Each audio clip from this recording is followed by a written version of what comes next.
Justement, Eva, Oui. est-ce vraiment une bonne idée, lorsqu'on bosse avec une ordure comme moi, de réciter à l'antenne un poème de Prévert évoquant l'histoire d'un raton laveur? Cette récitation ne risque-t-elle pas de se retourner un jour contre vous, tel un boomerang vicieux? Surtout, c'était samedi sur France 5, mais est-ce que vous vous en souvenez encore? Bien sûr. Vas-y. Alors, une pierre de maison. Mais trop le droit de lire. Non, je peux vraiment vous le dire. J'adore Prévert. J'adore Prévert et je peux le dire sans feuille. Mais c'est pas l'objet de ma chronique. Je peux y aller là ou pas? Oui, allez, vas-y sur ta chronique. Le son du jour, c'est sur YouTube que ça se passe et c'est ça.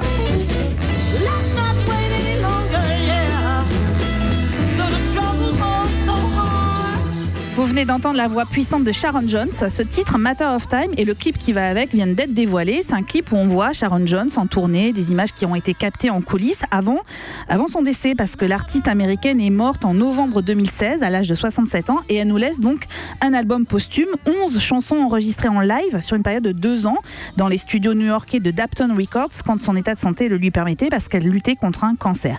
Et Dapton Records, je ne sais pas si vous en souvenez, mais je vous en ai déjà parlé il y a 3 semaines au moment de la disparition d'un autre grand chanteur de soul, Charles Bradley. C'est ce label qui lui avait permis d'être connu et reconnu sur le tard. Et avec ces 2 artistes, en fait, Dapton avait permis de remettre au goût du jour le meilleur du funk. Et d'ailleurs, joli clin d'œil, parce que dans le clip de Sharon Jones, on aperçoit à plusieurs reprises Charles Bradley. Sharon Jones, c'était l'énergie, un petit bout de femme que j'ai eu la chance de rencontrer, de voir sur scène et d'interviewer alors qu'elle débutait sa carrière en France. Elle était capable de faire danser le public le plus amorphe. Elle était baptisée la James Brown au féminin et la comparaison est très juste. Elle avait été repérée par Amy Winehouse et avait assuré les chœurs dans l'album Back to Black. Et dans les années 80, elle avait tenté sa chance, mais quand un directeur artistique lui a rétorqué « trop grosse, trop petite, trop noire, trop vieille », elle avait laissé tomber.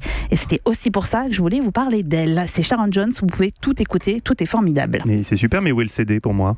Le CD pour vous, oui, parce que vous écoutez encore en CD. Mais j'écoute encore en CD dans ma voiture, parfaitement. Oui, vous n'avez pas Spotify, Deezer, tout ça, ça vous... Oui, bon, peut-être, mais bon. D'accord, ok. Merci quand même, Eva Rock. Europe.